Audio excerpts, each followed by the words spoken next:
মানুষ নয়, এবার সুপার শপে সেবা দিচ্ছে মানুষের তৈরি রোবট। জার্মানির একটি হার্ডওয়্যার সেন্টারে এখন রক্তমাংসের মানুষের পাশাপাশি ক্রেতাদের সেবা দিচ্ছে শটি নামের এক অত্যাধুনিক হিউম্যানয়েড রোবট।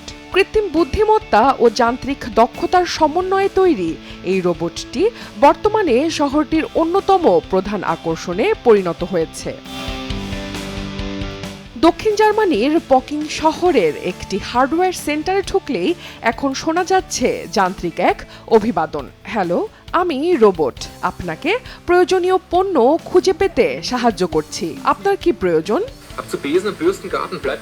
অস্ট্রিয়ান উচ্চারণে কথা বলা এই রোবটটির নাম শটি। এটি কেবল তথ্য দিয়েই ক্ষান্ত হয় না, বরং ক্রেতাকে সঙ্গে নিয়ে দোকানের নির্দিষ্ট সারি বা আইল পর্যন্ত পৌঁছে দেয়। চীনের প্রযুক্তিতে নির্মিত এই রোবটটিকে আধুনিক ও ব্যবহারোপযোগী করে তুলেছে জার্মান প্রতিষ্ঠান ল্যাবল্যান্ড.এআই।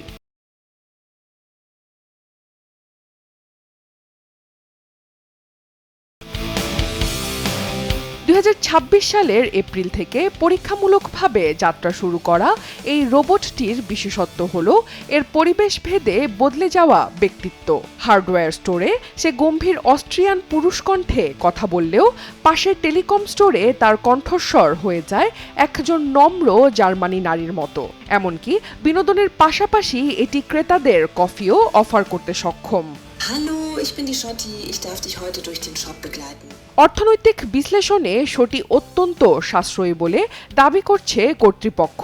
80,000 ইউরো মূল্যের এই রোবটটি পরিচালনায় প্রতি ঘন্টায় খরচ হচ্ছে মাত্র 1.70 ইউরো, যা বাংলাদেশি মুদ্রায় প্রায় 244 টাকা। গবেষকরা বর্তমানে এর কার্যক্ষমতা বৃদ্ধিতে দ্বিতীয় মস্তিষ্ক বা লোকাল ক্লাউড কানেক্টিভিটি নিয়ে কাজ করছেন। একটি বিশেষ ব্যাকপ্যাকের মাধ্যমে রোবটটি ইন্টারনেটের সংযোগ ছাড়াই তাৎক্ষণিক সিদ্ধান্ত নিতে সক্ষম হবে। শুরুতে এই যান্ত্রিক কর্মীকে নিয়ে স্থানীয়দের মধ্যে কিছুটা আতঙ্ক ও দ্বিধা ছিল। দোকানের কর্মী রামোনা ডিলিঙ্গার জানান, শুরুতে রোবটটি সরাসরি সামনে চলে আসায় তারা ভয় পেতেন। তবে বর্তমানে শটি ওই স্টোরের মাস্কট বা শুভঙ্করে পরিণত হয়েছে। ক্রেতা পিটার ফিশারের মতে প্রযুক্তির এই পরিবর্তনের সঙ্গে মানিয়ে নেয়াই এখন সময়ের দাবি। অনন্যা দাস, সময় সংবাদ।